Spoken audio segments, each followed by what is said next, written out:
Hey guys, welcome back to another video. This one's going to be a bit different because I kind of wanted to put a spin on the whole Inktober trend. I have actually done Inktober twice now, and this is going to be a new spin on it. I wanted to do 31 different book covers, and I wanted to do them in weekly batches and with different mediums. So for this first week, we are going with gouache, and I've been posting these on my Instagram account, which I'll leave linked down below, and you can see the stuff that I post there. But I've been posting these and asking you guys if you can figure out which book it is by my interpretation of the cover. Now, so my gouache had actually dried up quite a bit already at this point, so it didn't work as nicely as when you first get the jelly gouache. It's this really nice smooth paint that you can work with, but I could still work with it. It just behaves a little bit differently. But anyway, so this first one, I had actually asked on my Instagram a few weeks back for people to send me book covers. Could be random, could be ones you love, you hate, whatever. And I took all of those and I chose 31. And so this was the first one. And I did this over the course of a few days, obviously. So the lighting changes a bit. I hope you guys can bear through that. But yeah, this is actually one of my favorite fantasy books, and it's called Fox by Nadine Brandes. Okay, so this second one, now not all of these books are books that I have read or have even ever heard about, but this second one was submitted by one of you guys actually on my YouTube, and I hadn't seen this cover before she showed it to me, and it's a really pretty cover, but I have never read this book, so I'm not sure what the peacock has to do with the story. Now, if you haven't figured it out yet, this is a collector's edition of Pride and Prejudice by Jane Austen. So those of you who have read Pride and Prejudice, can you enlighten me about what the peacock has to do with anything? I have watched the movie, and just based on what I remember from the movie, I'm not seeing a correlation there. So it was a very pretty cover though. This next one, I don't know if you guys have been noticing, but I do put washi tape around the edges just to kind of try and give my art a bit of a border. The washi tape that I'm using is actually my least favorite washi, and I did that on purpose because I was trying to like use it up. So washi tape isn't meant for this, right?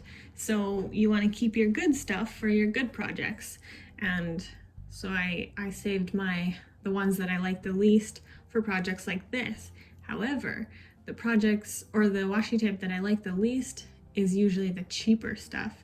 And the cheaper stuff just rips the paper. Like, washi tape isn't supposed to like rip your paper, but this stuff was doing some damage to the paper when I peeled it off. That was unfortunate. This particular book is a book I had never heard of. It is called Fire Song by William Nicholson. Yeah, I haven't even looked into what it is about. Feel free to let me know if you have read this book. But yeah, this is just my interpretation of the cover. This next one, I am not good at painting faces. I've only really tried to start sketching faces recently, but painting them is a whole different animal.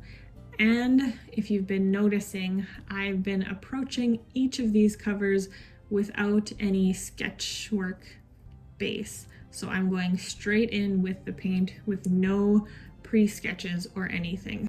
So if I mess up, I have to kind of just roll with it.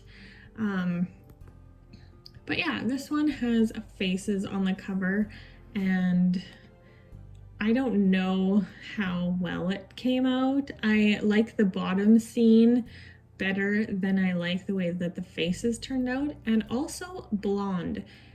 The highlights in blonde hair, like, what color is that? Like, I struggled to find a nice blonde color because it just looked, I don't know, whatever that color is, that's not blonde. But anyway, so I did try my hand at some shading and I think it worked, but I think I need to really push those shadows a lot more. But this one is called Gathering Shadows by Nancy Mell or Mail. I have not heard of this one either, but it was highly recommended to me.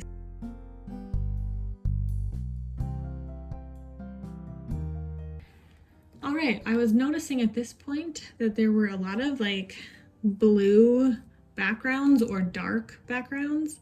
And this one in particular has been showing up a lot in Booktube lately. This book cover I think is pretty recognizable. It is actually called The Kingdom of Back by Marie Lu. But let's carry on. This is the last one. This one,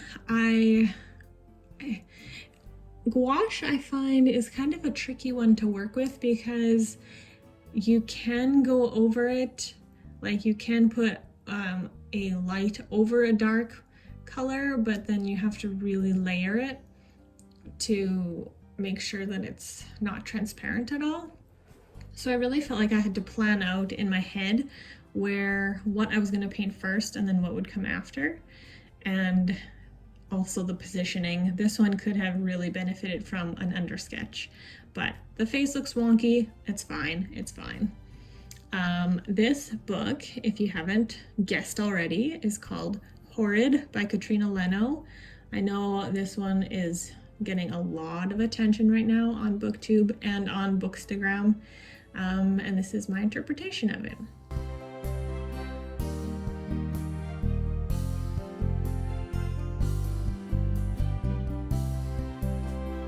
So I'm just going to do a quick flip through here of all of the finished pieces, and let me know if you guys have read any of these, if you love any of these books, and if you are a reader, let me know what you've been reading lately. Thank you guys so much for watching, and I'll see you in the next one. Bye!